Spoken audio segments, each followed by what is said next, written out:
fractionally faster, but it gets even better in a few seconds' time as they will roll hard right. Not the sort of departures you normally get out of London Heathrow. What's unique about Farnborough is of course you're much closer to these huge aircraft than you would normally be at a commercial main base like Heathrow. This is MN4, powered by Ford General Line CB7000, each delivering around about 70,000 pounds of thrust. That's the glass flying everywhere with that weight turbulence you get airborne. The A380 can also be powered by Rolls-Royce Trent 900 engines. Range round about 8,500 miles. Now look at that, high-flying A380.com. Now that website is on to find anywhere around the world. This is a remarkable aircraft. Can I share my A380 fact stuff, which I don't think is in your extensive list of information. Alright, go ahead. How about this? So, if you took all the wiring out of the A380 and lay it down in one long line, it could reach from London to Edinburgh. That's right, sir. If you had a different match. Okay. Right, well, that was interesting. It'll come back here after. No, personally I like that. Quite as many as the number of ping pong balls. Hang on a minute, how quick is that? That is going to be a record in you, Mark. That's pretty good. In one flight, obviously. 35 million ping pong balls. They can't have very much leg room.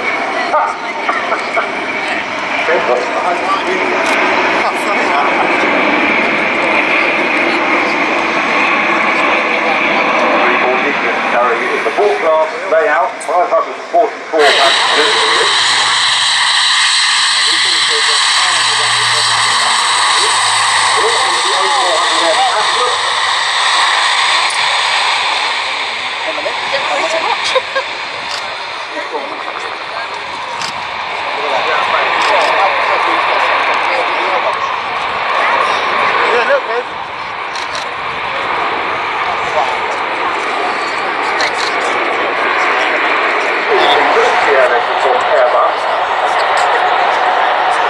Testing, the call sign was Grizzly, not its official name, Atlas. The programme originated from the European Future Large Aircraft Requirement way back in 1992, supported by the nations of Belgium, France, Germany, Italy, Portugal, By the end of it, he had to be treated for mild hypothermia, which you could probably understand, because it gets to like 0 degrees. Yeah, hanging right outside. Yeah. But he really did do that stuff. Now they what did he do? Really doing it. Yeah. Those big propellers, only on the big screen you can see the pot rotating. It's a curious way. It's the shutter speed on the camera creates that effect. You can have a good look, better than probably you can with the naked eye. But I think you'll appreciate those blades are somewhat unusual. 8-bladed composite curved propellers and at full reverse thrust. We reckon 860 RPM. So I bet that's a very intelligent cameraman talking to Ian in One Box Television. He certainly is today. You know what? I completely forgot this is Mark's birthday today. He is co-conversation of ours. Happy birthday, Mark. Thank you very much. One again. Hanging a boot full of right rudder. There we are joining in the cockpit. Oh, we go to the party. That's fantastic. Red, white, blue. Good win. On winter. Nice back rolls all the way up. First push. Back down. Hard roll. Pilots looking out the sky, taking the angles. They've got a wild coat hanger on the wingtip. That gives you the reference to 45 degrees to the horizon or 90 degrees to the horizon. Climbing up, just hanging there. There you can see on the screen on the coat hanger on the wingtip. Sure we'll get other shots of that later. Rolling into the inverted, continuing the roll into the rudder, assisting in the roll, speed increasing on the way down.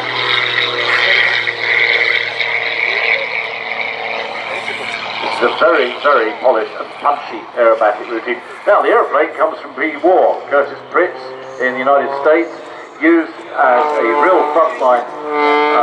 Everyone's a technician turning up with screwdrivers and hammers behind me. Oh no, that's okay, I'll use the wet floor. Used for World Aerobank Championships for many, many years. But when aircraft training rather than on the university, excellent. Still very much a competition aerobatic aircraft. British team uses 76 year. Boots full of rudder. Round, well, I was going to say it's all good, but it continued into the fixed rolls. I can't see much, I'm looking at the big screen. Alright, solid roof. Long run down the display line. Now Stratton, you were saying the other day why these pits tend to have a jazzy paint scheme on the top of the wing. Most aerobatic aircraft, on the top of the wing will have some sort of sunburst colour scheme, and on the other side they won't. And that's to a formidable air superiority fighter. Have a look, and the good aircraft.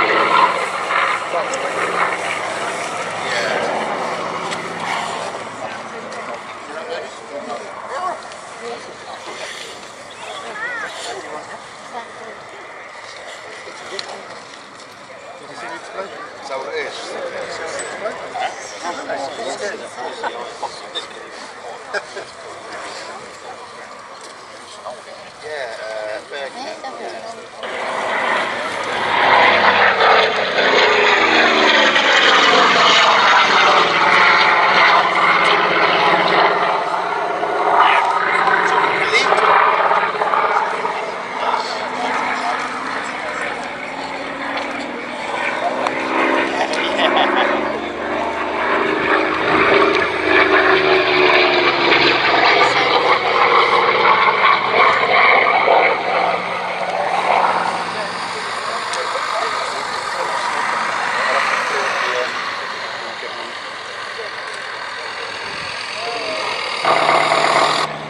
Now, in pursuit of the software triplane, we've got one of the two Junkers CL1 replicas. The Junkers CL1 was designed in 1918 as a trench braking aircraft. It was one of the first aircraft to have armour plating. It was also one of the first monoplane designs. Yes, these aircraft. The Junkers are actually known as boss babies. They're actually a Ballard Fly Baby, a home-built aircraft from American design. And it's actually a single-seater. One of the two occupants is actually a dummy. I'll leave it to you to decide whether it's going to be the one in the front or the one in the back. All these aircraft flown for fun by their pilots and owners. We actually have a total of 11 potential aircraft, but unfortunately two of the types here, because they're very authentic to the original First World War performance, couldn't meet the new CAA requirements for flying to minimum altitudes at different ends of the display line. And you'll notice we're actually keeping well away from the houses of Farnborough town at one end of the display line again to meet those requirements. And it was actually one of the challenges that we had, was to try and match all those aircraft up. As one of the youngers making a final play right now with it's amazing. All the way down the display line.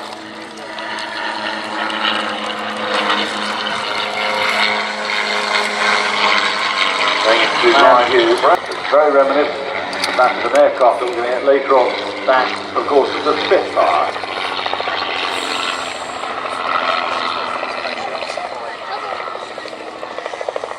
The engines have been uprated.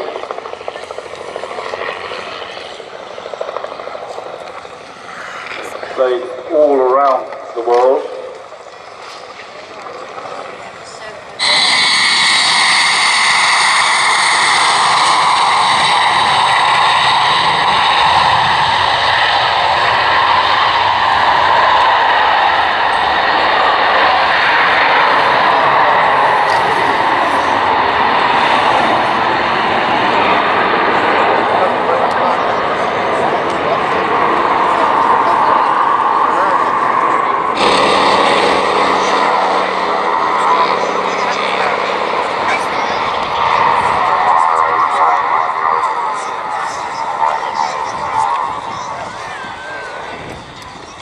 With the wheels up, they will still go round, and all you're going to do is hopefully just replace the props, maybe with engines, but you're going to still land on wheels that are out.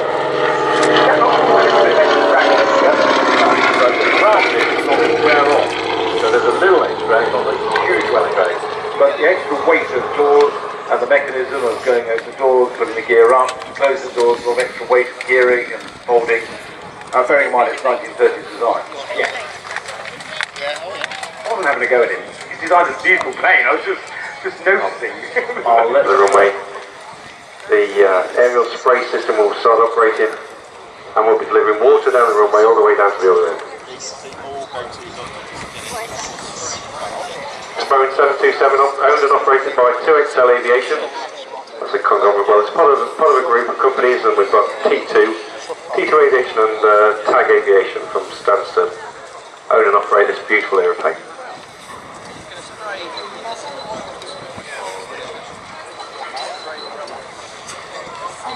Average spray of 1,000 litres a minute. We're talking about 15 or 16 minutes straight line spray. As well as spray water, so we can spray dispersant from that from the spray bomb. The dispersant's job is to chemically mix with the oil on top of the surface of the water. And that allows the oil and the water to mix, and then all the microorganisms in the water, they start effectively eating the oil. And as they start eating, they start multiplying in their millions. And it's that natural process that clears up the oil. The aircraft's based at Doncaster Airport, rather than Doncaster Sheffield Airport. We've two of them. One is down at Lasham at the moment, but that'll be returning to Doncaster at the end of the month. And those two aircraft are squirreled away in the hangar, ready at 4-hour notice to go out and deal with any oil slick.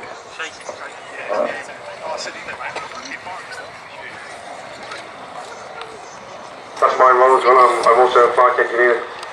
Sometimes sit sideways on the airplane, and during the spraying missions, I'll be sitting forward, looking forward, and make sure the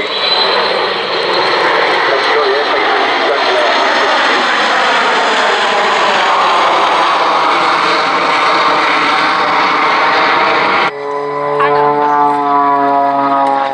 All the blades are former Red Arrow pilots, and if you look to your left now, you see blades 1 and 2 and 3.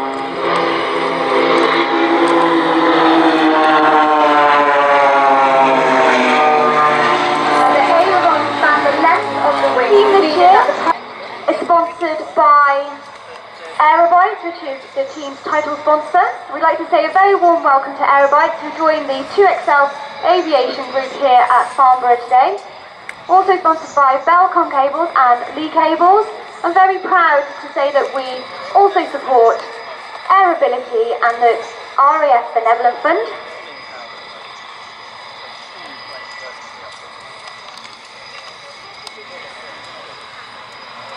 They fly past for crazy.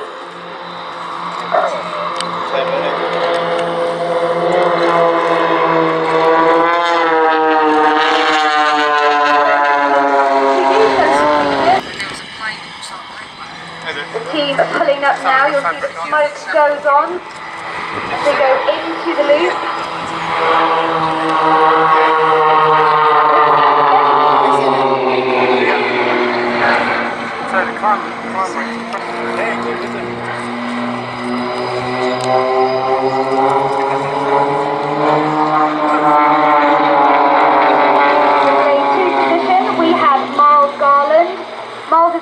Celebrating his 10-year anniversary with the Blades. He's a former Harrier pilot, highly experienced.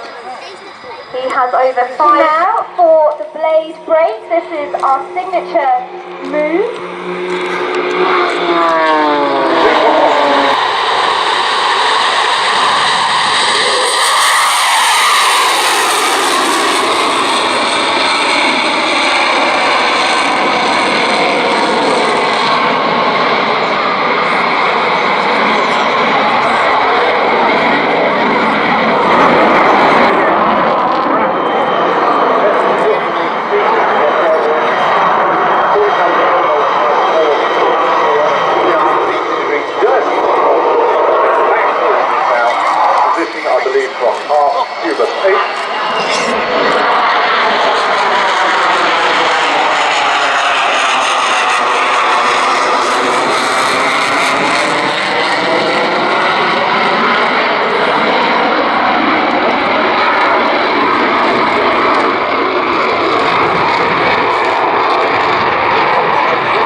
something very choppy. Later off the top of the wing.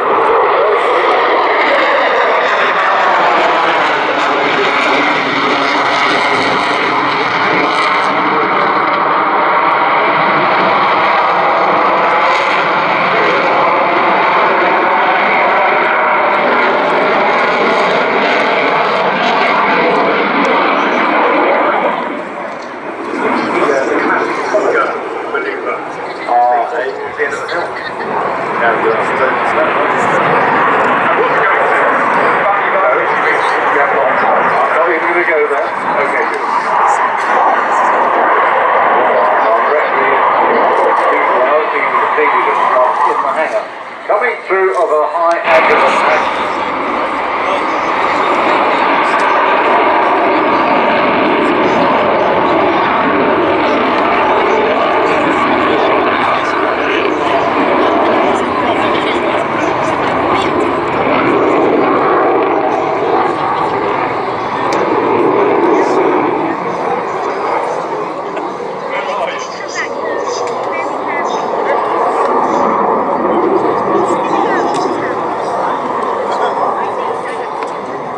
Positioning now for the pass or the inverted pirouette. Just depends whether that cloud's just getting in the way for which manoeuvre we're going to get. All the players have to tailor slightly to what's going on. Look at the face of it.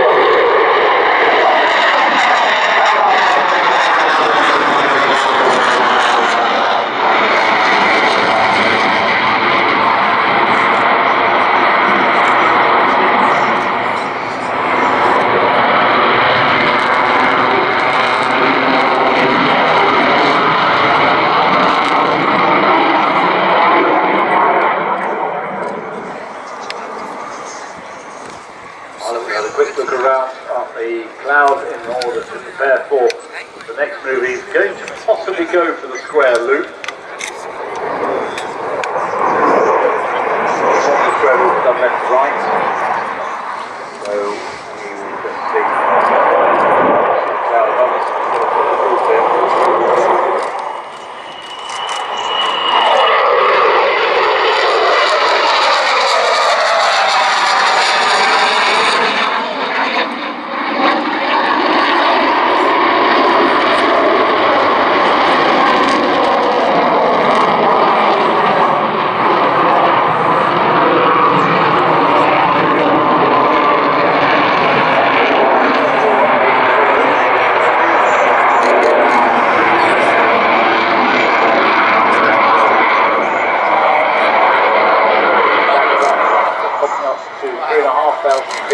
High G-foot, you can see the base of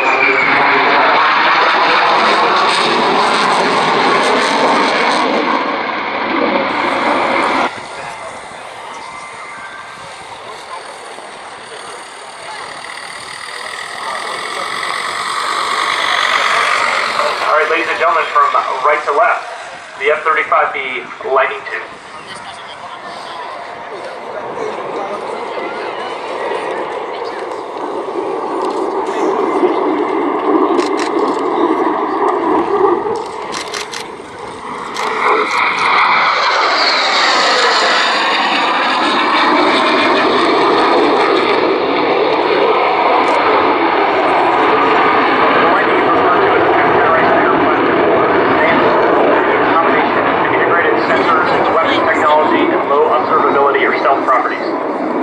Technology allows the aircraft to fly in enemy airspace without being detected by radars that older aircraft cannot evade.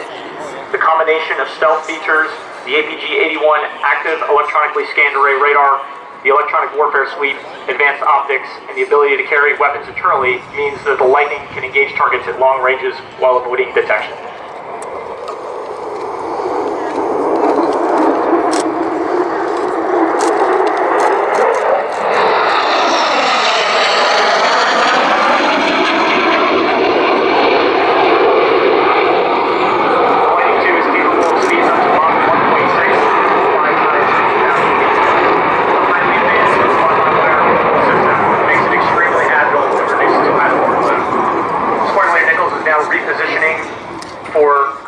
demonstration of a minimum radius turn, and so you'll see some of that agility demonstrated here, show center, in a second.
Doors at the rear of the aircraft which open to allow the main engine exhaust nozzle, which is manufactured by Rolls-Royce and Bristol, to rotate down.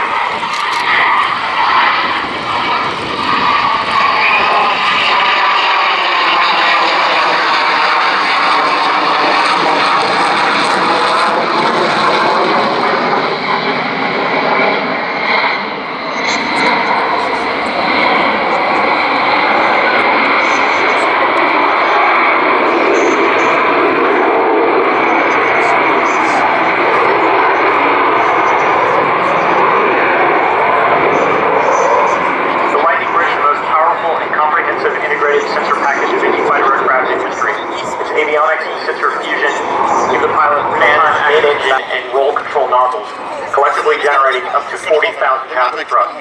This ability to hover is unique to the F-35B variant and is what allows it to be based on board aircraft carriers in austere environments. Let's listen to the power of the engine.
It is hard work and quite exciting starting the engine of the Swordfish, because you've got this huge great flywheel that 2 or 3 of you start cranking up until you're going as fast as you possibly can and you've got no energy left. They let the clutch out and hopefully it cranks the engine around the start, but you have to start it all over again. And you're actually quite close to the top of it.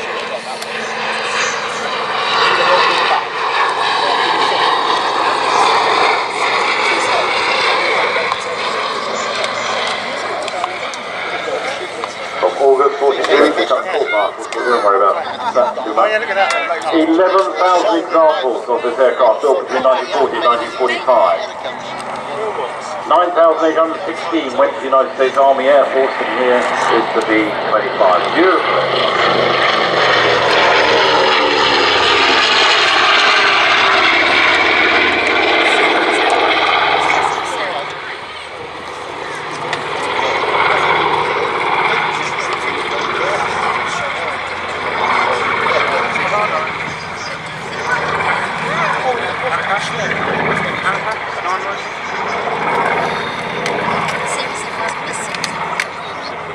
Some of the B-25Bs were also earmarked for the Dutch Air Force in the Netherlands East Indies.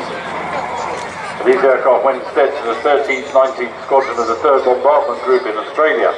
In April 1942, these squadrons went into action against Japanese targets in New Guinea and the Philippines, operating in some cases from concealed airstrips in the Philippines themselves. It was in April 1942 that 16 B-25s made an epic raid on Tokyo.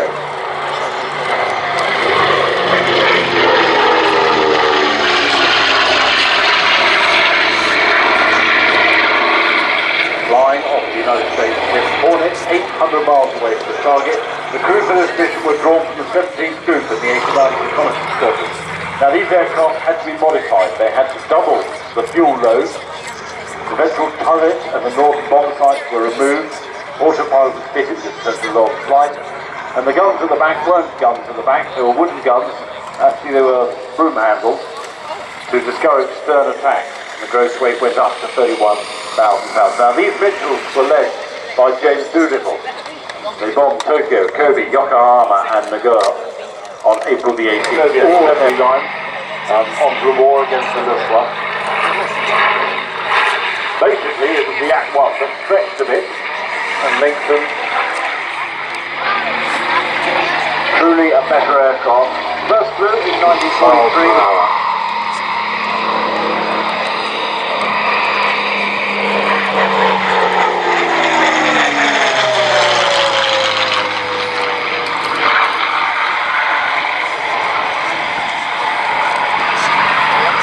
Certainly a considerable aircraft, certainly able to go up against the steadfast, not that it did. Certainly a main Yapolek design.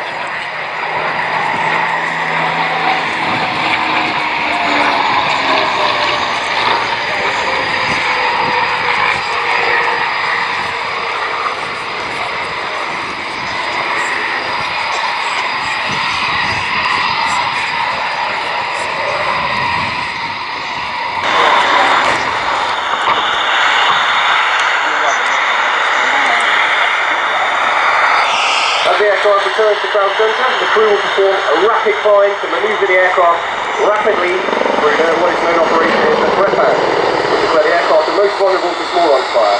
The Apache's optics are able to look at 60 degrees down for the horizontal, giving the crew a good field of view to confirm the destruction of the target.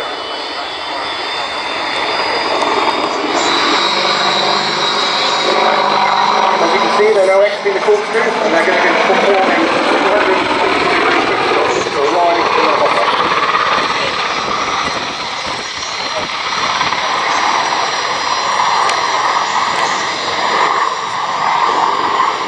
The Apache has 4 weapon stations on its pylons. The aircraft can be fitted with either CO-7 rocket pods, Hellfire missile launchers or external fuel tank. As you can see today, gunships have opted for a mixture of rocket and Hellfire missiles. Each rocket pod powers up to a low-speed rocket and the missile launchers can carry 4 missiles each. Most of rockets in this can fire out the range of rocket qualities, while the craft will use internal cannons and fire out a staggering 4,200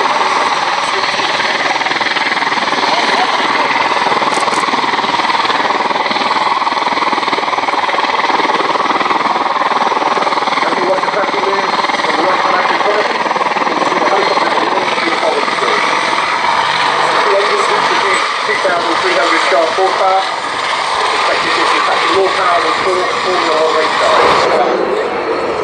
Come back to the water. Bypass with a roll. This is P3E capable aircraft.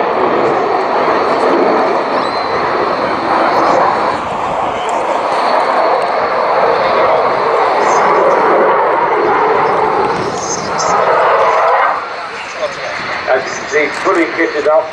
Typhoon providing the Air Force a highly capable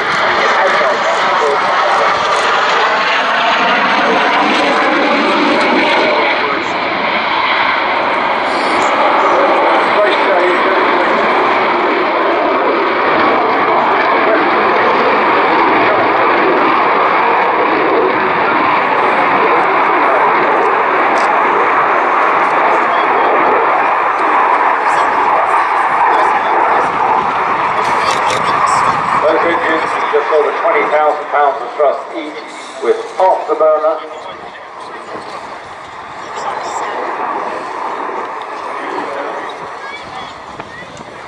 Aircraft controls are inboard and outboard flaperons on the trailing edge of the delta, the rudder, the all moving four plane. Well, this is the gauge track order of the Victoria Cross. I know that certainly live this year, earlier this year, I had an indication from it. That alone was an incredible rave. They were out looking for the enemy and they found a U-boat on the surface. They popped out of clouds, there was gas in the clouds, they saw a U-boat, they thought we've got to go down and do something about that. So they came round the gate, got ready to drop the bomb on the U-boat and sink it, hit the button and nothing happened. Now the U-boat knows the gasoline is there. So they thought amongst the crew, they had a little vote, should we do it again? That's more dangerous thing time round. So they went round again and they did successfully damage severely the U-boat. But they were damaged hugely on themselves. Good chance to keep themselves actually good with a bullet and then with that aeroplane limped its way back. Co-pilot had to fly it back. Co-pilot was able to land it. Couldn't thank said I want these more feet because I have to be able to land this thing. He landed it and quite rightly he got one of the two Victoria Crosses in close to command. Those are the wing tips. Now, instead of folding up the storage on a carrier, fold it down because they become the stabilising floats. A bit like on your bicycle, you still cycle around your area. You've got stabilisers, Michael, and that works on the water. I'm not saying anything. I'm not going to let him wind me up. I'm going to smile and ignore him.